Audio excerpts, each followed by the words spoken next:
All right, तो captain America brave new world का teaser drop करके इन्होंने और ज्यादा हाइप क्रिएट कर दी। एंड ये सिर्फ हमारे नए कैप्टन अमेरिका यानी सैम विल्सन के कैरेक्टर को नहीं दिखाता, बल्कि और भी बहुत कुछ दिखाता है, जैसे कि थंडरबोल्ट रॉस जो कि अब यूएस प्रेसिडेंट बन चुके हैं, एंड बाकी और कैरेक्टर्स भी, जिसके बारे में मैं आगे बात करूंगा। तो वीडियो को लाइक कर दो एंड शुरुआत से शुरू करते हैं। तो टीजर ओपन अप होता है थंडरबोल्ट रॉस से, जो कि अब यूएस के नए प्रेसिडेंट बन चुके हैं मार्वल यूनिवर्स में। एंड टीजर में हमें उनके कैंपेन का मोटिव भी पता चलता है, जो कि है सारे यूएस के लोगों को एक साथ रखना। क्योंकि अगर आप पीछे देखोगे तो उनके पीछे लिखा होता है कि टुगेदर, जहाँ पे वो अपना भाषण दे रहे होते हैं। जिसके बाद हमें सैम विल्सन देखने को मिलता है। एंड यहाँ हम देखते हैं कि सैम विल्सन जब वो यूएस प्रेसिडेंट रॉस के सामने चल के आ रहा होता है, तो एक हमें काइंड ऑफ ट्रांजिशन देखने को मिलता है उसके नए सूट्स का भी। तो हमें ये काइंड ऑफ पता लग चुका है कि अब यहाँ पे हमें falcon and the winter soldier के अलावा अब हमें सैम विल्सन का एक नया सूट देखने को मिलेगा। जिसके बाद रॉस और सैम आपस में मिलते हैं एंड रॉस उसे कहता है कि उन दोनों के बीच पहले काफी अनबन रह चुकी है, क्योंकि हम जानते ही हैं कि ये वही शख्स है जिसने कुछ अवेंजर्स को सिविल वॉर में जेल में बंद कर दिया था। पर जब अब रॉस नए कैप्टन अमेरिका यानी सैम को यूएस मिलिट्री में एक स्पेशल पोजीशन के लिए रखना चाहता है। जिसके बाद सैम रॉस को कहता भी है कि अगर आगे चल के उनके थॉट्स आपस में नहीं मिले तो क्या। जिसके बाद हमें कुछ मिसाइल शॉट्स देखने को मिलती हैं। एंड अगर आप इस शॉट को ध्यान से देखोगे तो स्क्रीन में हमें कुछ 5 फीट की दूरी में कुछ एयरक्राफ्ट देखने को मिलते हैं। एंड आई गेस ये जो मिसाइल्स है ये उन्हीं की तरफ फायर हो रही होंगी। एंड अगर आप इस शॉट को ध्यान से देखोगे तो समुद्र से जहाँ पे ये मिसाइल्स हमें फायर होती हुई दिखती हैं, तो पीछे एक हमें बर्फ की चट्टान जैसा कुछ देखने को मिलता है। एंड जो कि आई थिंक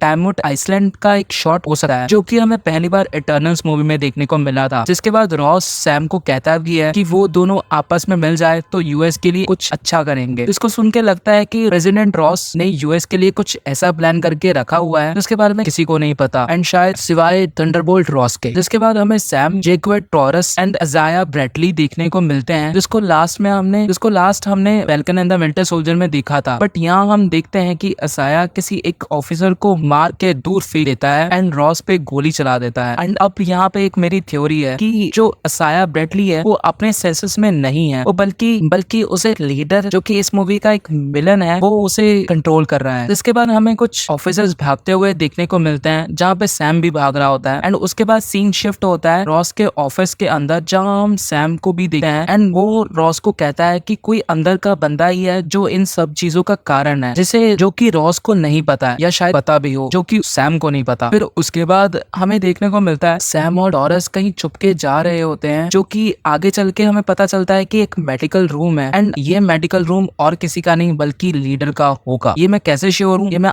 आगे आपको पता चल जाएगा। इसके बाद हमें सैम और कुछ ऑफिसर्स एक फाइट सीक्वेंस में देखने को मिलते हैं। एंड उसी बीच हमें एक और बंदा देखने को मिलता है जिसकी हमें सिर्फ बैक देखने को मिलती है, बट अगर आप इसके सर को देखोगे तो वो ग्रीन कलर का है। एंड ये हरी मुंडी वाला इंसान हल्क तो नहीं है, क्योंकि और कोई नहीं बल्कि लीडर ही है, जिसका हमने पहले एक मेडिकल रूम भी देखने को मिला था। जिसके बाद हमें फ्यूनरल का सीन भी देखने को मिलता है, जो कि तब का होगा जब असाया ने रॉस के ऊपर गोली चला दी होगी। एंड उसके बाद जो ऑफिसर्स मरे होंगे उन्हीं का फ्यूनरल होगा। उसके बाद हमें उस सीक्रेट बेसमेंट का एक एक्सटेंडेड शॉट भी देखने को मिलता है, जहाँ सैम फंस चुका है। जिसके बाद हमें जियान कार्लो भी देखने को मिलते हैं। अब इनका रोल काफी सीक्रेट रखा गया है, ऑल्दो मूवी में इनका रोल काफी इंपॉर्टेंट होने वाला है, बट फिर भी इनके रोल को लेके अभी पक्की इन्फॉर्मेशन कोई भी नहीं है कौन होने वाले हैं। जिसके बाद हमें बड़ी फास्ट पेस्ट में कुछ एक्शन सीन्स देखने को मिलता है। एंड उसके बाद रॉस सैम को कहता है कि तुम कैप्टन अमेरिका तो हो बट स्टीव रॉजर्स नहीं। यहाँ पे मैं कहना चाहूंगा अस मूवमेंट हो जाता है। इसके बाद हमें कुछ और एक्सटेंडेड शॉट्स देखने को मिलते हैं एक्शन सीन्स के ही। एंड उसके साथ हमें टॉरस और कैप्टन अमेरिका यानी सैम विल्सन दोनों ही टाइमवुड आइसलैंड में उड़ते हुए दिखाई देते हैं। जिसके बाद हमें देखने को मिलता है इस टीजर का मनी शॉट, जो कि है रेड डबल का। अब इन्होंने पूरा तो नहीं दिखाया, आई नो कि इन्होंने काफी चीजें छुपाई हैं, जैसे कि इन्होंने लीडर को भी छुपाया है, उसकी सिर्फ बैक ही दिखाई है, एंड अब रेड हल्क भी। बट ये प्रॉमिस कि इस बार कुछ अलग होने वाला है। एंड इस टीजर को देखने के बाद ये वाइब भी काफी आ रही है, मतलब इसको आप कैप्टन अमेरिका की मूवी नहीं बल्कि सिविल वॉर और विंटर सोल्जर्स एक मिक्सचर ही है। एंड इस टीजर को एंड ये टीजर काफी ज्यादा फील भी करवाता है कि this time something serious happen. बाकी ये टीजर मुझे तो अच्छा लगा, बाकी ट्रेलर में देखते हैं कि हमें क्या क्या और नया देखने को मिलता है। बाकी तुम मुझे अपने ओपिनियंस कमेंट्स में जरूर बताना कि तुम्हें ये टीजर कैसा लगा। एंड ये था पूरा ब्रेकडाउन इस टीजर का। आई नो कि मैंने काफी चीजें छोड़ दी होंगी, बट आप मुझे कमेंट्स में जरूर बताना कि आपको ये टीजर कैसा लगा। एंड बाकी मैं आपको मिलूंगा किसी और वीडियो में, तब तक के लिए बाय।